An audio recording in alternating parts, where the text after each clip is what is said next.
अपने आर्ट को एक स्टेज पर प्रेजेंट किया था, ठीक है वो कल्चरल पेस्ट था, पर मुझे मुझे मैं एक नॉर्मल स्टूडेंट हूँ, मैंने पहले भी डांस किया था, मुझे नहीं लगा था कि अगर मैं बॉलीवुड सॉन्ग पर डांस करूंगी तो उसका इतना बन जाएगा कि मेरे संस्कार भंग कर दिए।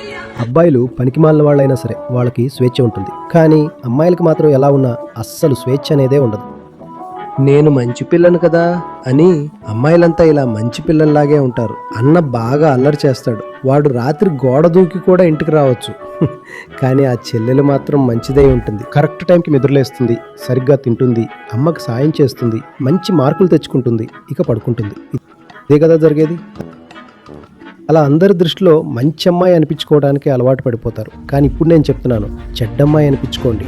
చాలా డిసిప్లిన్ ఉండాలి, ముఖ్యంగా ఆడవాళ్ళకి.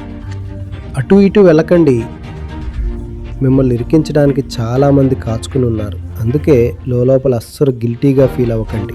ఈ సిస్టంలో మీకోసం ఏమీ లేదు. అవును, మన భారతీయ ఫిలాసఫీలో మీకోసం ఎంతో ఉంది, భగవద్గీతలో మీకోసం ఎంతో ఉంది, ఉపనిషత్తుల్లో ఎంతో ఉంది. కానీ ఈ కంటెంపరీ కల్చర్లో మాత్రం మీకోసం ఏమీ లేదు.